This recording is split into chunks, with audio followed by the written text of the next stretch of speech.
we would have to recreate every floor. So we recreated it 10 floors. So my production designer would be like, "Are you done with the set?" I'd be like, "Yes." And they would, like, within 6 hours, they would completely reconstruct it to make it look like the next floor up. Fucking Serbia, right? They're brilliant.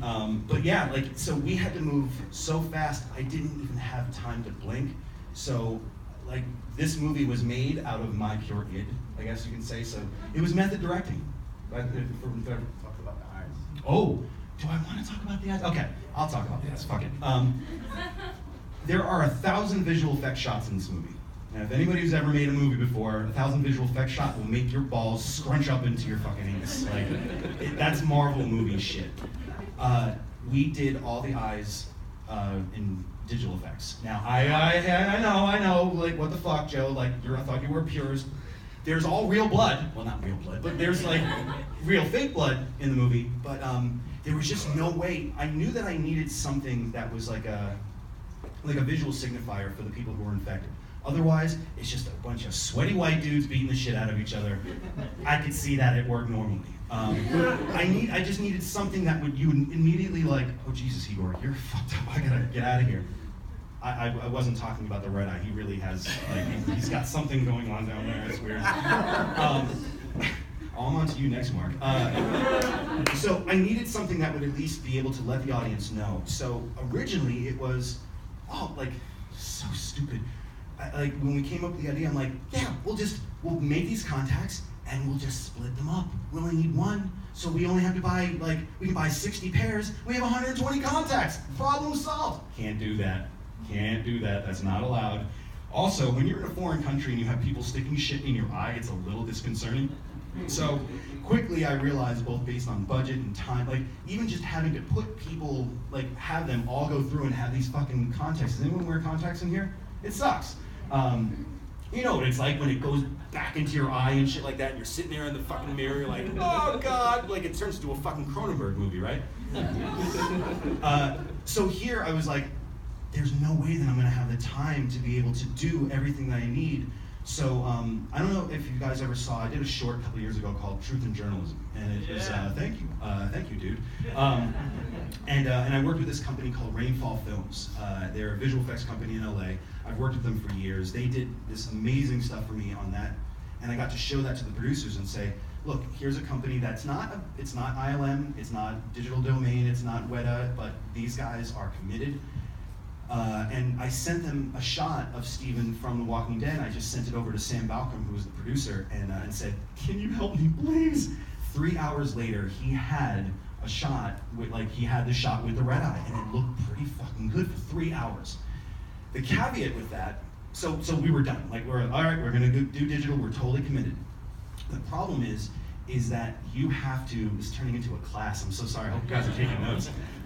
The problem is that whenever you watch fake blood, do you ever notice, like, when you see fake blood and it just feels like it's going, like, both in slow motion, but the light, it's all about light.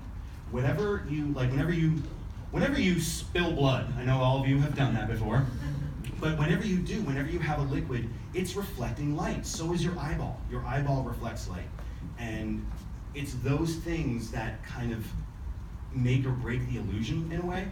So we had to do this thing where we had a local visual effects guy after every single setup. And we would do over 40 to 60 setups a day. Thank you. And after every setup, this little guy would come out from, like, a corner. And cut, moving on. He would have this thing on a fucking, it would be a phantasm ball on top of a pole. He'd bring it over, plop it down, and it really was a big phantasm ball. It was fucking sweet. So I'm taking pictures like, look at the ball's back. And we would have to take a light meter reading where it was a 360-degree camera that takes the entire room, so that the visual effects guys would know exactly where the light sources are so that they can put it into the eye so that it would actually be able to move. You also, I never realized this, that the fucking eye moves so many times in a second. I think it's like between, like, 80 and 100 times, like, every, like, 30 seconds or whatever. So there's some poor dude who's got to track that eyeball every time someone, like, moves their eyeball. Like, we had, like, crazy close-ups of Steven, and the animation took forever. There's a Sandlot joke for you. No, seriously, it was like, I'm sitting there going, this is taking forever. And again, like I was saying before, time is everything. So my first AD kind of figured out that if you counted all the 30 seconds for every single shot that we had to do, I mean, that was even like if one of the Serbian grips like sneezes and one of the lights just goes, you got to do it all over again. It was a nightmare. But we lost about 8 days almost from all the time that we spent on this fucking Phantasm ball. But if we didn't have that, those eyeballs would have sucked. And so far, circle of trust, no one has figured it out yet. So please, if you tweet about it, please don't tweet about the fucking eyes. But yeah, that was huge to have that. We needed it, and thank God we did. So yeah, there's your class on visual effects. Enjoy. Let's give the audience a chance to ask some I questions. talked way too much. I'm so sorry. Yes. Couple questions. Okay. The boss you dedicated this to, have they seen it? Wait, say that again.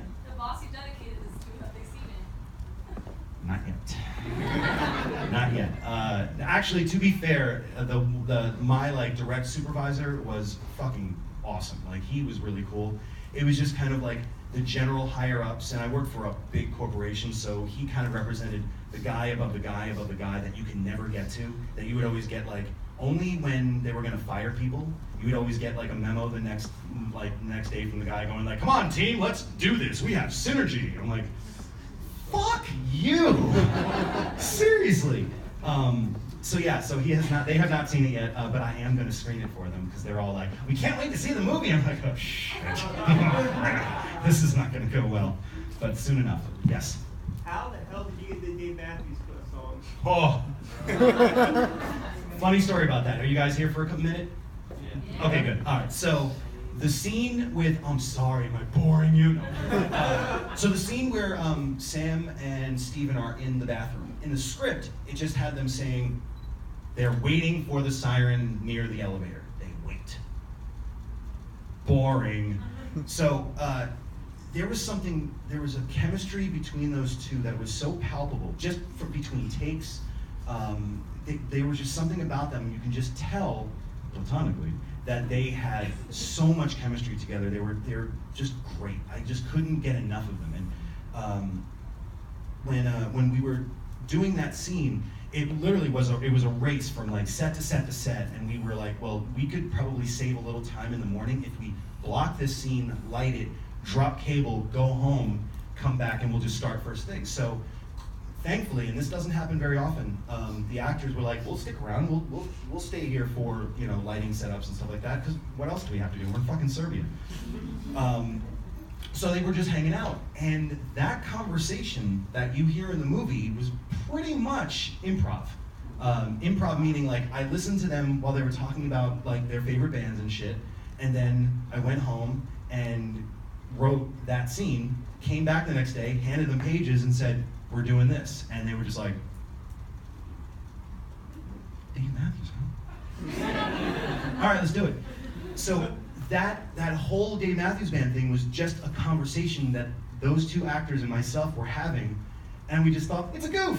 Yeah, you know what, hey, we'll give a little nod to the 90s, why not? So we shot it, and honestly, I didn't even think it was gonna stay in the movie. I thought it was just gonna be, we needed something where they were talking and then you would have like some voiceover over it. But when we watched the scene and when Josh, my editor, kind of put it together, we were just like, oh, fuck, this is a great scene, and you just kind of fall in love with them more because they're just real people in a really shitty situation. And everybody's got their favorite bands. I mean, come on, everybody does. Who's your favorite band? Oh shit, that's a really serious No, question. who comes first? Come on. Favorite band? Next, all right, who's your favorite band? Was it? Beatles, excellent. Miss Murder. All right, see what I mean? Like everybody's got their favorite, like their back pocket bands, and that was theirs, and it just made them feel so real. So when we cut it together, Josh, my editor, as a goof, was like, he put the Dave Matthews Band song under the post-coital sex scene as a goof, and I fucking fell in love with it. I'm like, fuck, god damn it, why did you have to do that, Josh? He's like, well, it was you, that, or Michael Bolton. I'm like, all right, good, I guess we traded up. So